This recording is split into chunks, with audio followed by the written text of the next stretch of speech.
గన్నవరం మాజీ MLA Vallabhaneni Vamsi custody పిటిషన్పై ఇవాళ విజయవాడ ఎస్సీ ఎస్టీ అట్రాసిటీ కోర్టులో విచారణ జరగనుంది. ప్రస్తుతం జైలులో ఉన్న వంశీని 10 రోజుల కస్టడీకి ఇవ్వాలని పోలీసులు దాఖలు చేసిన పిటిషన్పై కోర్టులో నిన్న విచారణ జరిగింది.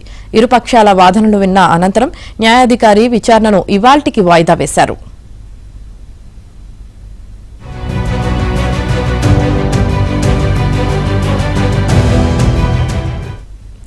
ముదునూరి సత్యవర్ధన్ కిడ్నాప్ కేసులో మరింత లోతుగా దర్యాప్తు చేయడానికి వంశీని కస్టడీలో విచారించాల్సిన అవసరముందని పోలీసులు కోర్టుకు విన్నవించారు. సీన్ను రీకన్స్ట్రక్షన్ చేయాల్సి ఉందని కూడా తెలిపారు. వంశీ ఫోన్ను రికవరీ చేయాల్సి ఉందని, సత్యవర్ధన్ను కిడ్నాప్ చేసి హైదరాబాద్ తీసుకెళ్లినప్పుడు ఉపయోగించిన కారును స్వాధీనం చేసుకోవాలని, ఈ కారణాల రీత్యా వంశీని కస్టడీకి ఇవ్వండని పోలీసులు కోర్టును అభ్యర్థించారు.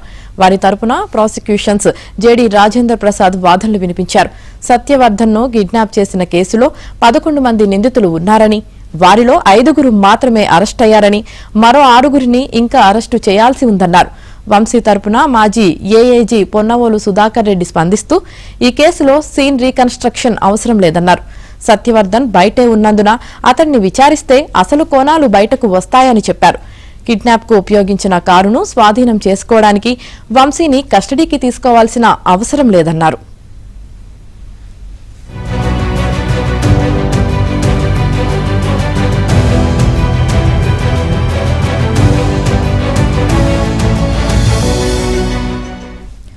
వంశీ దాఖలు చేసిన బెయిల్ పిటిషన్పై కౌంటర్ దాఖలుకు 2 రోజుల సమయం కావాలని ప్రాసిక్యూషన్స్ జేడీ రాజేంద్ర ప్రసాద్ కోరగా కోర్టు సమ్మతించింది.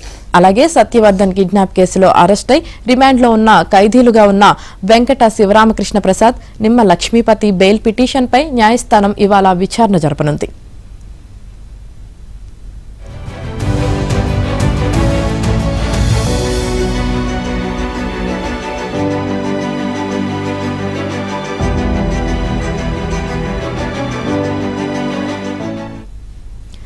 తనపై నమోదైన ఎస్సీ ఎస్టీ అట్రాసిటీ కేసులో వంశీ కోర్టుకు వ్యక్తిగత అఫిడవిట్ సమర్పించారు.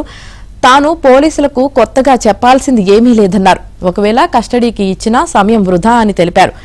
ఎఫ్ఐఆర్ నమోదు చేసిన మర్నాడే తాను ఎక్కడ ఉన్నానో ట్రాక్ చేసి అరెస్టు చేశారన్నారు. ప్రస్తుతం తాను రిమాండ్ ఖైదీగా ఉన్నానని, తన వద్ద ఎలాంటి వస్తువులు లేవని, దర్యాప్తు చేసిన తర్వాత ఇంకా దర్యాప్తు ఏమిటి అని వంశీ పేర్కొన్నారు.